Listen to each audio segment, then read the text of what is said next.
A paz do Senhor, meus irmãos, e antes de tudo, uma boa manhã, uma boa tarde ou uma boa noite. Eu não sei exatamente quando que você vai acessar esse vídeo, mas eu tenho a convicção que a partir das 9 horas da manhã, que é o nosso horário oficial da IBD, ele já estará disponível para os irmãos.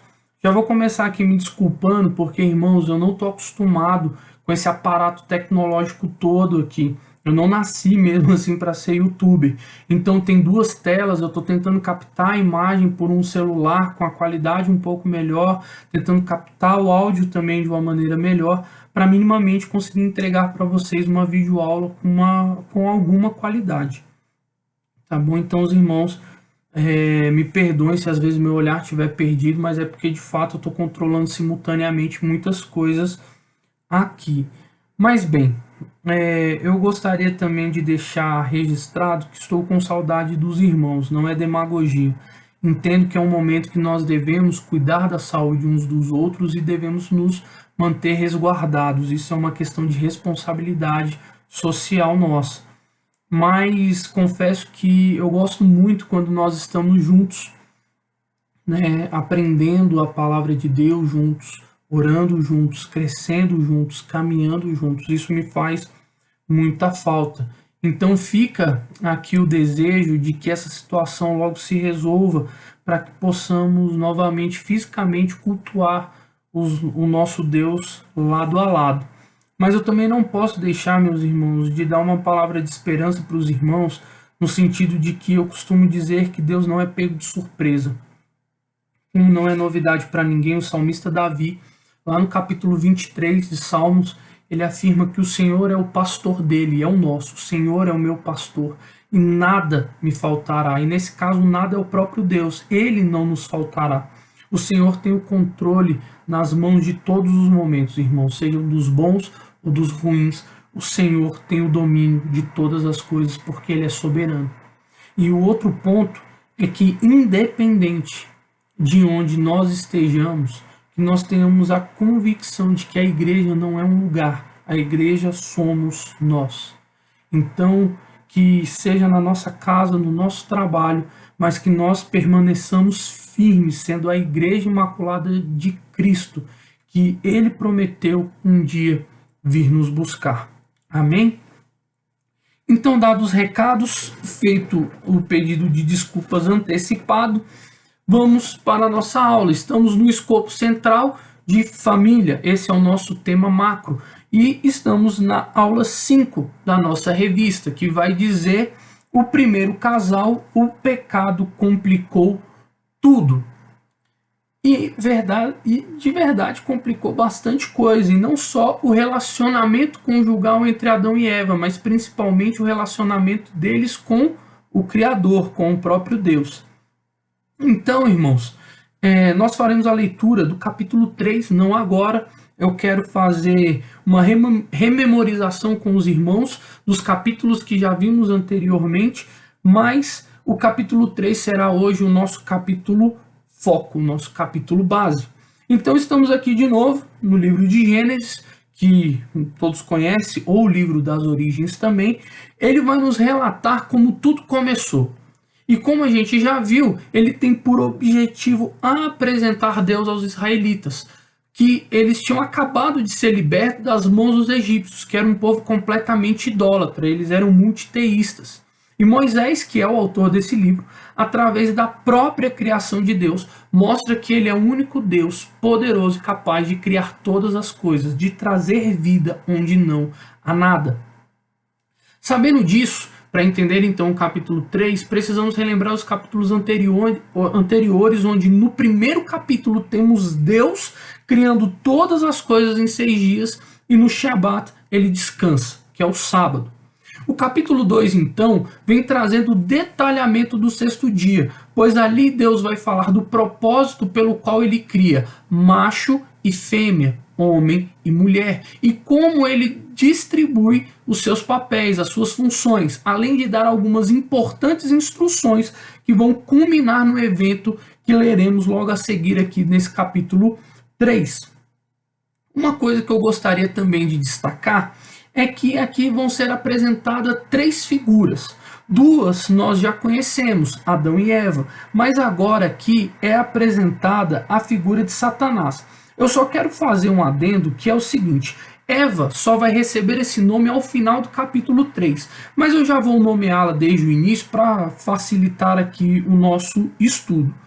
Então, irmãos, como nós vimos, são três figuras: Adão, Eva e a serpente.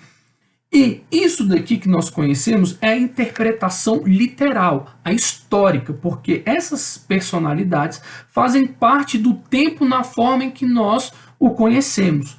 Mas essas três figuras também têm uma representatividade espiritual, que é ela. Adão, que significa o primeiro, faz um contraponto com Cristo. Eva, que significa aquela que produz vida, tem um contraponto com a igreja.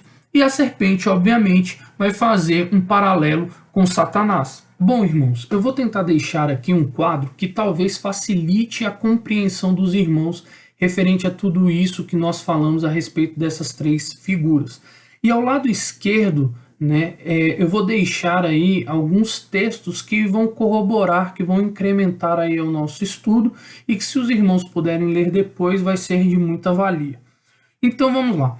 Primeiro, quando nós estamos falando de Adão, o histórico literal dentro desse texto, Adão era para ser o quê? O cabeça da criação.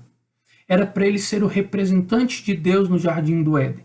Mas Adão vai e transgride a lei. Ele abdica da sua posição de domínio e por isso ele, a partir daquele dia, ele começa a conhecer a morte. Por isso que Deus diz que ele foi feito do pó e para o pó ele irá retornar. O contraponto de Adão, que é Cristo, de fato é o cabeça da igreja. E ele não é simplesmente um representante de Deus, mas ele é o próprio Deus. Cristo completo e por isso tem todas as coisas subjugadas e colocadas debaixo da sua autoridade. Diferente de Adão, que vai conhecer a morte, Jesus ressuscita ao terceiro dia. Dando continuidade, temos agora Eva, que é a esposa de Adão, a companheira dele, a adjuntora, que foi enganada pela serpente, e nós vamos ver isso um pouco mais para frente com mais detalhes. Eva tem a finalidade de gerar filhos. E aqui Deus coloca uma observação onde as dores do parto de Eva serão aumentadas. E isso tem um porquê, que também veremos um pouco mais para frente. Eva recebe uma promessa de Deus a respeito da sua semente, onde ela viveria em guerra com outra semente. O contraponto de Eva é a igreja, que é a esposa de Cristo, e que, por conta disso, deve guardar os seus mandamentos e se manter pura até a volta do seu noivo. A igreja também gera filhos, só que são filhos espirituais, e tem a promessa da vitória. Ao que vencer, ao que guardar os mandamentos, receberá a vida eterna. A última figura que nós temos então é a serpente, que de fato foi o animal responsável por enganar Eva. E a finalidade da serpente é perseguir a semente de Eva. Lembra que eu tinha dito agora há pouco que a semente de Eva ia viver em guerra com outra semente? É justamente a semente da serpente. E isso nos traz claramente de que ou somos filhos de Deus ou somos filhos do diabo. Não existe uma terceira via. Um ponto interessante é que aqui nesse texto, Satanás se manifesta na forma de uma serpente, que hoje é um animal que nós entendemos que ele rasteja, ou seja, ele atua no plano terreno. Porém, quando nós olhamos uma outra abstração de Satanás lá em Apocalipse 12, a partir do versículo 9 até o 17, nós vamos ver que Satanás ele vai ter alguns upgrades aí em relação à serpente. Mas vamos primeiro aos pontos. Qual a finalidade de Satanás? Enganar os escolhidos. Segundo, destruir a igreja. E agora, Satanás, em Apocalipse, já não é mais uma serpente, mas ele se transforma em um dragão. E a figura do dragão que nós conhecemos é um animal que tem a capacidade de voar. Então nós podemos abstrair que agora ele está atuando no plano espiritual. Diferentemente da serpente, que estava ali atuando no jardim do Éden, agora Satanás atua no reino espiritual. Tanto que Paulo vai fazer um reforço dizendo: a nossa luta não é contra carne nem sangue, mas contra dominadores e potestades do mal. Com tudo isso em mente, então eu vou começar aqui, irmãos, a leitura do capítulo 3 de Gênesis. Leremos os versículos do 1 até o versículo 5. Ora, a serpente era a mais astuta de todos os animais selváticos que o Senhor Deus havia criado. E esta disse à mulher: é assim que Deus disse? Não comereis de toda a árvore do jardim? E disse a mulher à serpente: não, do fruto das árvores do jardim comeremos, mas do fruto da árvore que está no meio do jardim, essa Deus nos disse: não comam desse fruto e nem toquem nele, para que vocês não morram. Então a serpente disse à mulher: certamente não morrereis. Olha que interessante, esses dois versículos, o 3 e o 4, em algumas Bíblias vai estar dizendo assim: não comam deste fruto e nem toquem nele, porque se o fizeres, certamente morrereis. E aí no versículo 4, Satanás está dizendo o quê? Olha, certamente não morrerás. Que interessante a forma que o diabo deturpa a verdade de Deus. Versículo 15: porque Deus sabe que no dia em que dela comerdes, se abrirão os vossos olhos e sereis como Deus, sabendo o que é bom e o que é mal. Irmãos, a grande verdade é que se alguém olhasse para mim e me pegasse assim de surpresa e falasse assim: Alexandre, me resume esse texto em uma palavra. Se eu não me atentasse aos detalhes, aos pequenos detalhes que esse texto vem nos trazendo, talvez eu diria que esse texto é o reflexo do nosso fracasso. Porque esse texto narra a queda do homem. E a queda no nosso dicionário significa o seguinte: ato de cair, ruir ou desmoronar, de estar em uma posição inferior à anterior. Ou seja, nós tínhamos um homem que cuidava do paraíso, ele era o responsável por cultivar, cuidar das coisas, mas não era um trabalho penoso. Deus o supria em todas as coisas. E ele estava ali na posição de representante de Deus. Como já vimos, né? Adão tinha autoridade sobre as outras criaturas, tanto que ele dá nome a elas. Por exemplo, a autoridade de um pai em relação ao seu filho já se inicia no momento em que ele é o responsável por dar nome aos seus próprios filhos, né? E ainda como ápice de toda essa história, Adão ainda desfrutava da presença do seu Criador. Olha que magnífico isso. Só que o texto continua. Eva é enganada. Que aqui eu vou abrir um parênteses, diferentemente de Adão, que deliberadamente come do fruto, sabendo das implicações que isso traria. Porque o que acontece? Se nós lermos lá em 1 Timóteo 2, capítulo 2, versículo 13 e 14, nós vamos ver a seguinte descrição: porque Adão foi criado primeiro e Eva depois. Então aqui Timóteo está afirmando o seguinte: quando Adão recebeu a ordenança de que do fruto daquela árvore do centro do jardim ele não poderia comer, Eva ainda não existia. Então essa informação foi passada de Adão para Eva. Por isso Timóteo está falando: olha, porque Adão foi criado primeiro e Eva depois. E mais, ele adiciona: Adão não foi enganado, mas a mulher foi e caiu em transgressão. Então Adão sabia que se ele comesse do fruto, isso lhe traria a morte. Porque é isso que diz também, se a gente voltar umas páginas, vai estar lá em Gênesis capítulo 2, versículo 17. Contudo, não coma do fruto da árvore do conhecimento do bem e do mal, porque no dia em que comer dela, com toda certeza morrerás. E Eva repetiu isso no versículo 3 aqui, como nós lemos. Só que o fato é que Adão então escolhe morrer. Essa é uma verdade clara, porque nós já sabemos o final dessa história. Eles comem do fruto proibido, vamos assim dizer. Por isso, meus irmãos, se algum dia você já olhou para si e se percebeu tomando uma péssima decisão, então saiba que esse privilégio não é só seu. Desde o início da humanidade, carregamos conosco o estigma de acreditar que somos capazes de produzir boas obras sem Deus, o que é impossível. Mas como já vimos, o homem foi criado com uma finalidade, que é de glorificar o nome de Deus. O homem foi criado para adorar. Logo, se ele não adora a Deus, ele vai adorar outras coisas, seja o dinheiro, o poder, a fama, a si mesmo, mas o homem ele vai adorar, ele nasceu para adorar. Por isso, entender a queda, entender o peso que essa má decisão trouxe para nós, é compreender a incapacidade de sermos suficientes em nós mesmos. E isso nos faz valorizar ainda mais a graça de Deus. Porque houve uma resposta séria da parte de Deus para reparar a nossa falha. Eu gosto muito de uma frase do reverendo Augusto Nicodemos, que ele diz assim, e eu já compartilhei essa frase com os irmãos, mas eu vou ratificar ela aqui. Jesus não morreu na cruz porque somos o centro do coração de Deus, mas Jesus morreu na cruz porque o crime que cometemos foi grave demais. Esse é o propósito. Houve uma resposta à altura para o agravo que nós cometemos contra Deus. Mas vamos voltar ao texto, para analisarmos esses pequenos detalhes que eu falei e percebermos que ele nos fala muito além do que apenas do nosso fracasso.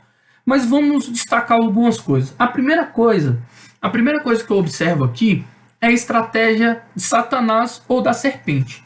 A Bíblia destaca como o mais astuto de todos os animais selvagens criados pelo próprio Deus.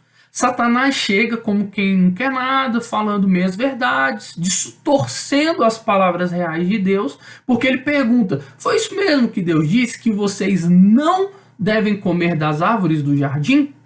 Geralmente, quando a gente ouve uma mentira descarada, a gente já rejeita ela logo de imediato. Isso é natural. Mas quando a mentira ela vem camuflada de meias verdades, ela confunde tanto que às vezes a gente toma aquilo como uma verdade absoluta, uma verdade plena. Então aqui, Eva foi no papo da serpente, tanto que ela responde, ela fala, não, olha, das árvores do jardim a gente pode comer. Só que da árvore que está no centro do jardim, essa não. Essa a gente não pode comer porque Deus disse que certamente nós morreríamos. Então Satanás, que já havia deturpado as palavras de Deus, agora o faz passar por mentiroso, que é o pior de tudo, e afirma com convicção, sendo redundante, meus irmãos, com convicção absoluta, certamente não morrerão. Deus fala, certamente morrerás, e ele fala, certamente não morrerão. Pois a estratégia de Satanás não é que nós acreditemos nele. O ponto da estratégia dele é que nós não acreditemos em Deus. Que nós abramos mão da nossa fé. Porque a partir do momento, amados, que nós não cremos na palavra do nosso Deus, então nós apostatamos, nós abrimos mão da nossa fé. A palavra de Deus é tudo o que nós temos. Mas aí a gente já sabe que a tragédia está anunciada. Lá no versículo 6 desse texto vai dizer o seguinte, vai dizer da seguinte forma: vendo que o fruto parecia delicioso, desejou a sabedoria que ele lhe daria e comeu. Depois ela deu ao seu marido, que estava com ela, e ele também comeu. Irmãos, eu repito, o homem foi feito para adorar e glorificar a Deus. Não é para nós sermos felizes, vivermos a vida, a revelia das nossas vontades. Não, nós temos o propósito de glorificar a Deus, de honrar o seu nome. E se nós não cumprirmos com este propósito, então nós, consequentemente, vamos adorar outra coisa. Se nós não adoramos a Deus, nós vamos adorar o diabo ou qualquer outra coisa, seja nós mesmos, ou os nossos filhos, ou o nosso emprego, ou as nossas posses. E é o que a gente vê aqui. Adão e Eva adoraram a possibilidade de serem iguais a Deus. Iguais a Deus. Parece Isso não te lembra a fala de alguém, irmãos? Alguém que tinha o desejo de se assentar aos céus, no mais sublime trono, e estar ao contraponto de Deus. Deus reinaria ao norte e ele ao sul. Não tem algo muito semelhante. Eles adoraram a ideia de serem parecidos, de serem iguais a Deus, de possuírem a sabedoria de Deus, de serem donos de sua própria existência. E por conta disso, eles abrem mão da sua fé. Vale ressaltar, irmãos, que fé não é algo pós-Jesus. Fé é algo que existe desde o princípio, porque é o que eu disse. Quando Deus fala ao homem no jardim do Éden, ele deseja que o homem creia, confie e cumpra a sua palavra.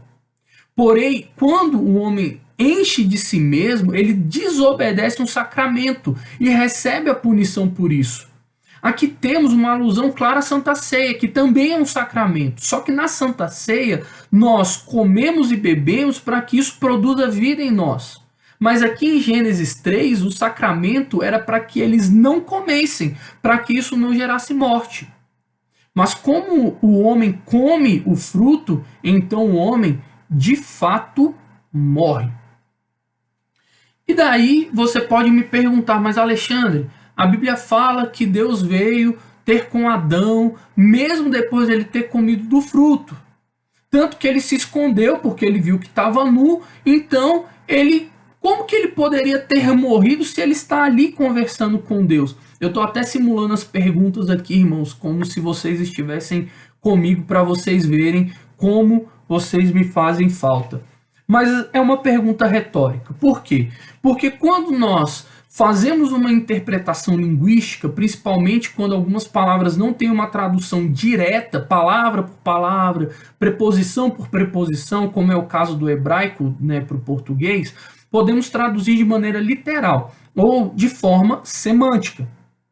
Se a gente traduzir esse texto de maneira literal, Gênesis 2:17, ficaria mais ou menos assim: árvore, conhecimento, bem e mal, comer dia, comer, morrer, morrer.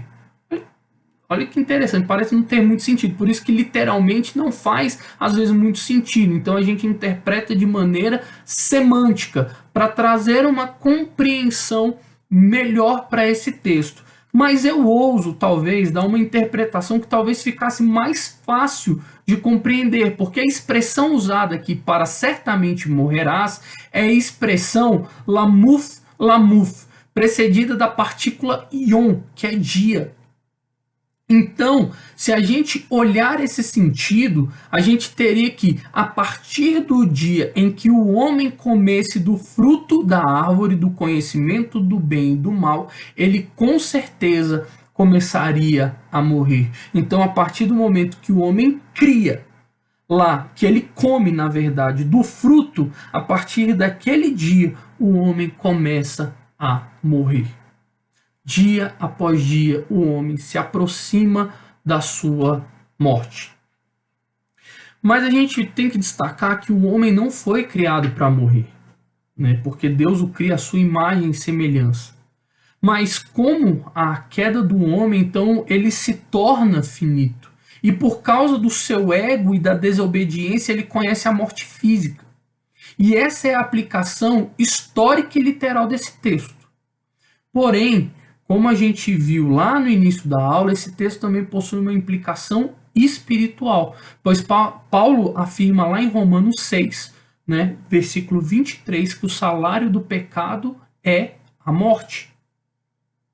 Então, a grande verdade é que se nós morremos espiritualmente, logo, uma pessoa morta, ela é incapaz de decidir algo para si mesma. Eu já comentei com os irmãos. Eu vou tomar um pouquinho de água aqui, irmãos, porque a garganta acaba ficando meio seca. Mas, bom, eu já comentei com os irmãos que eu tenho o desejo de ser cremado. Eu acho mais ecológico, acho mais simples, ocupa menos espaço. E eu falo que eu não faço muita questão de, ter uma procissão lá todo dia de finados no meu túmulo, não. Então, se alguém quiser subir lá na passarela de PTG e jogar minha cinza lá, pode jogar, não tem problema nenhum. Eu não vejo muitos problemas em relação a isso, confesso para os irmãos. Alguns dizem que é um pouco descaso e tal, mas se a pessoa falar que quer todas as pompas de um velório, se eu estiver vivo, irmãos, eu faço. Mas pro meu caso, eu tenho a opção, eu gostaria de ser cremado. E a grande verdade é que se eu não dissesse isso para ninguém, não era depois de morto que eu ia conseguir dizer. Então eu tenho que falar isso em vida. Em vida eu tenho condições de, pelo menos, falar, não de decidir, porque se o pessoal resolver não me cremar, depois de morto eu também não posso fazer muita coisa.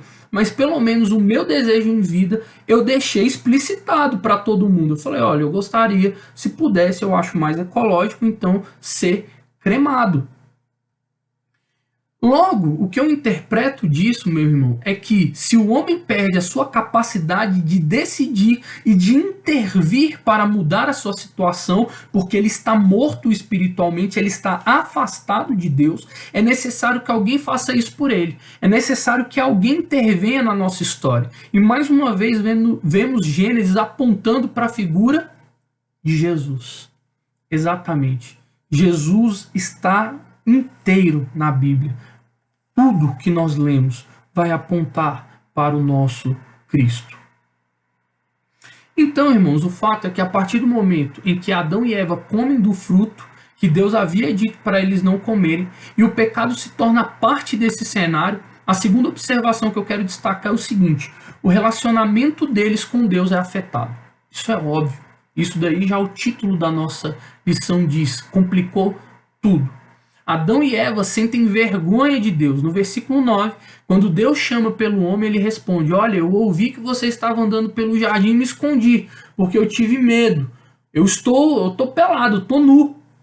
Perceba que a relação que antes era de amizade, onde Adão conversava com Deus ao cair da tarde, se torna uma relação de medo e vergonha, ao ponto de Adão procurar um lugar para se esconder do Senhor e se cobrir com folhas cozidas.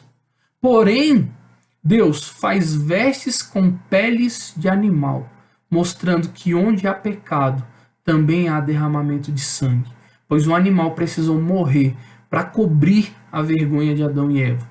Isso te lembra alguma coisa? De novo, Jesus sendo apresentado aqui nesse texto de Gênesis. Porém, o problema ele não acaba aí. Quando Deus questiona o homem, lhe perguntando quem o havia dito que ele estava nu, e o pergunta se ele havia comido do fruto, ele responde no versículo 12, olha, foi a mulher que você me deu. Ou seja, a culpa é sua. Eu estava aqui tranquilão, cuidando do jardim, dando nome aqui por bichinho, e de repente o Senhor foi lá, me deu uma mulher, a mulher foi lá e fez essa besteira, então a culpa é tua. Aí Deus vai lá indagar a mulher agora. Aí a respeito do que ela havia feito, e ela responde, foi a serpente que me enganou. Então, ou seja, se o Senhor não tivesse criado esse animal, nós não estaríamos aqui tendo essa conversa. A culpa é sua. O homem culpa a Deus.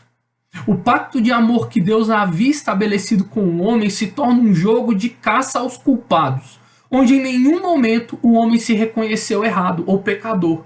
O que me leva a entender que se não for Deus a nos mover um sentimento de reconhecimento e arrependimento em nosso coração, apenas sentiremos culpa e remorso. Mas não pelo que fizemos em si, mas porque geralmente nós temos medo do que as consequências podem produzir, porque geralmente as consequências, elas nos envergonham. Mas o problema é que logo que essa vergonha passa, nós acabamos cometendo o mesmo ato. Então, irmãos, o arrependimento é um fruto produzido por aqueles a quem Deus chama para a salvação. Frutos dignos de arrependimento. Não há como nós caminharmos com Cristo se nós não entendermos que somos pecadores necessitados de salvação, de arrependimento, de purificação de pecado, de santificação. O pecado ele traz consequências sérias em qualquer relacionamento. E obviamente, se o nosso relacionamento principal é o relacionamento com Deus e este está afetado, isso vai transbordar para o nosso relacionamento conjugal, isso vai refletir automaticamente no relacionamento que temos com o nosso cônjuge. Perceba o que aconteceu com Eva. O aumento das dores de parto, aquilo que nós vimos lá, né, no quadrinho que eu vou tentar de novo aí, como eu disse, postar para vocês, vai estar lá no comecinho da aula. O aumento das dores de parto lá em Gênesis capítulo 3, versículo 16. Deus aqui ainda manifesta a graça, porque ele permite que a mulher, mesmo tendo pecado, permaneça frutífera. Porém, ela vai ter que encarar o seu pecado, a consequência. Eu costumo dizer que a dor é um ótimo remédio para a memória. Quando a gente às vezes possui um machucado, que ele às vezes já está até cicatrizado, mas alguma coisa encosta nele e reabre, ou a gente sente dor, a gente automaticamente lembra do que foi que causou aquilo. Então a dor vai confrontar Eva do seu pecado. Quando ela tiver um filho, ela sentir dor, ela vai lembrar que por que ela está sentindo aquilo? É a consequência do nosso pecado. Outra coisa que gera são conflitos com o esposo. Ainda no versículo 16, quando o texto diz: o seu desejo será para o teu marido e ele te dominará, a partícula para aqui, se traduzida literalmente, ela se torna contra, ou seja, ficaria assim: o seu desejo será contra o do seu marido. E o relacionamento que antes era de ajuda e completude se torna um relacionamento onde a mulher tem que ser submissa ao seu marido.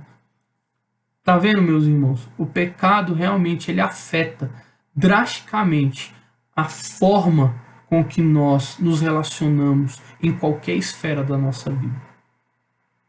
Mas engana-se quem pensa que Adão saiu ileso dessa conversa. Adão, diferentemente da mulher que foi enganada, ele, como a gente viu, comeu do fruto porque quis. E por isso, como nós vimos no quadro lá inicial, Adão perde a sua posição de destaque da criação e agora ele tem que, primeiro, trabalhar. Não que o trabalho seja uma maldição, mas que antes o trabalho dele era menos penoso, era um trabalho que ele tinha que cultivar o jardim, ele tinha a função de fazer com que o jardim se espalhasse por outros cantos.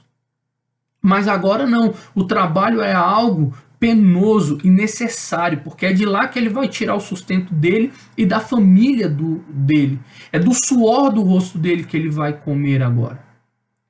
E para a mulher que enfrenta o seu pecado sentindo a dor na hora do parto, o homem, em contrapartida, vai ter que confrontar o seu pecado no terra, porque Adão vai ter que plantar, colher e se lembrar que o homem que não havia sido criado para morrer, um dia tornará a ser nada além do que pó. Então imagina Adão, irmãos, dia após dia, trabalhando ali, ó, na lavoura, com a enxada, revirando o pó da terra e lembrando: eu estou fazendo isso porque um dia eu vou retornar para cá, porque Deus disse que se eu comesse do fruto, eu iria morrer, e eu estou morrendo dia após dia. O homem deixou de ouvir a voz de Deus, e essa para mim, sem dúvida, irmãos, foi de todas as consequências a pior. Irmãos, tem uma palavra lá no Salmo 127 que diz: se o Senhor não guardar a cidade, em vão vigia o sentinela. Quando não é o Senhor, irmãos, que nos direciona, que direciona a nossa vida, o nosso lar, por melhor que possa parecer o nosso caminho, sem dúvida alguma, nós estamos perdidos. Provérbios 14, 12. Eu gosto muito de relembrar esse texto.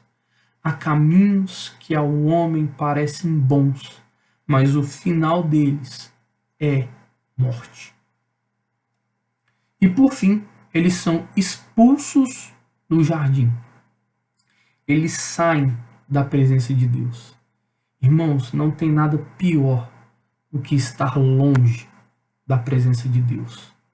Mas aí a gente vai vendo isso tudo, aí você fala: não, Alexandre, então pelo amor de Deus, é fracasso mesmo, é fracasso, derrota, tristeza. Esse texto é doloroso de se ouvir.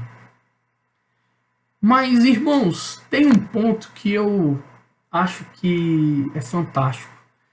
Onde abundou o pecado, superabundou a graça. Então, para a gente finalizar, eu não poderia deixar de salientar porque que eu acredito que esse texto em si não possui como enredo principal só o nosso fracasso. Mas que, sim, o tema foco desse texto é a grande graça de Deus. Porque para entender a graça, a gente precisou primeiro entender a queda e valorizar essa graça de Deus, porque ela é imerecida, graça já diz isso. Então, ainda que o homem tenha desapontado a Deus e o desobedecido e sofrido com as consequências do seu pecado e abdicado desse pacto de amor, Deus não. Deus não abdicou da sua aliança com o homem. E assim como no Antigo Testamento, Deus faz uma nova aliança com Noé, por exemplo. E Deus hoje estabelece conosco uma aliança eterna através do sangue santo de Jesus. Para mim é maravilhoso perceber que desde o início de tudo, de todas as coisas, Deus já se fazia presente na figura de Jesus. Seja no oposto da figura de Adão ou na referência das peles de animais que cobriram a nudez de Adão e Eva, mas o fato é que se houve arrependimento genuíno, Deus se faz presente. E é isso que devemos ter no nosso coração.